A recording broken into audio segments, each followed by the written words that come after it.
change that. Michael Hastings is a correspondent for BuzzFeed and has extensive experience covering the military. We all know that pretty well, Michael, after getting McChrystal for Rolling Stone. And he's author of the new book, The Operators, the Wild and Terrifying Inside Story of America's War in Afghanistan. Joe Sestak, my compadre, my soldier in arms. He's a former Pennsylvania congressman, a former admiral in the Navy for 31 years. Mr. Sestak, I want to talk to you because I know your heart's with these guys. You're one of them. I want to talk about the fact that here we have a president. Is part of this about the fact that, well, certainly this war isn't the most popular war in the world, the one in Afghanistan. The war in Iraq certainly became less popular. But also a lot of there's a sense of almost like, it's not like we're mad at people that fight in these wars like they were in the Vietnam War. It's like we don't think about them. And the president's trying to bring attention to these people that have served their country. You know, I can't tell you definitely, Chris, and it's great to be back with you, if that's the major reason. But is it a reason? You bet it is. Less than 1% of all families in America have been involved with a member of their immediate family in this conflict. And I think that remembering that veteran, instead of, like he mentioned, where after Vietnam we kicked him to the curb, is something that he has focused on. You know, people tend to forget in Pennsylvania, our home state, 47% of our veterans sitting there in jail are there for a drug or alcohol-related crime. They came back from Vietnam, PTSD. There was 2 recessions during Vietnam, and they couldn't get a job, and they're into drugs, and all of a sudden a gun is used. We've done much better. We're not far from perfect, but I think his highlighting the veterans is something he should be doing, and it's also a much more diverse service. A lot of minorities, a lot of women. We're a better force, and I think it will be one here where he will be fighting quite legitimately for that vote from veterans and military families. You know, I was watching that recent time he went over to Afghanistan, one of the wars that Americans are just not that thrilled about, Michael. Right. And you can read faces. Obviously, I've always said what's amazing about the military today more than anything else in America. I think television's pretty good, but it's really integrated.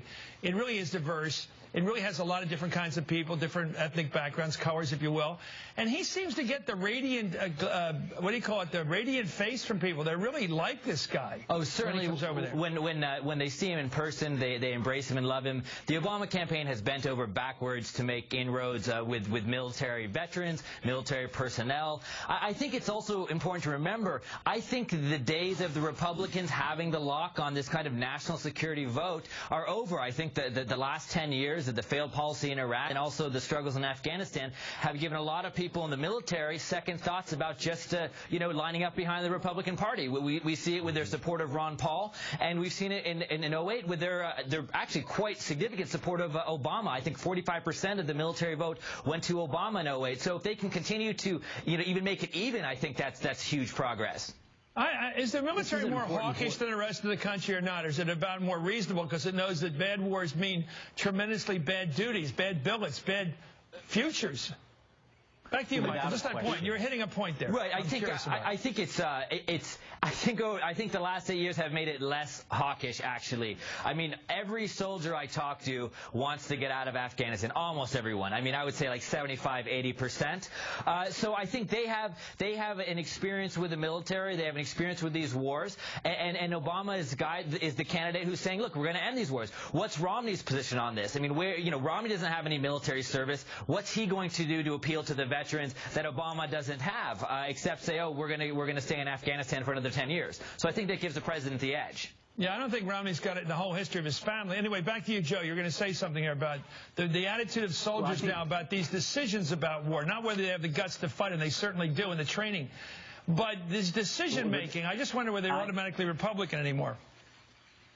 I have found in my 31 years in the military that military men and women tend to be a bit conservative about utilizing our military. And I feel that to a large extent some of them feel as though it's been relatively used carelessly over the past decade. We're used to having set goals and trying to achieve those, not having the goals keep moving down the yard line like happened in Iraq. I also think this president has, to a large extent, erased the deficit that the Democratic Party has had, the deficit since Vietnam of owning national security credentials, ending a tragic adventure in Iraq because it was harming our national security here at home.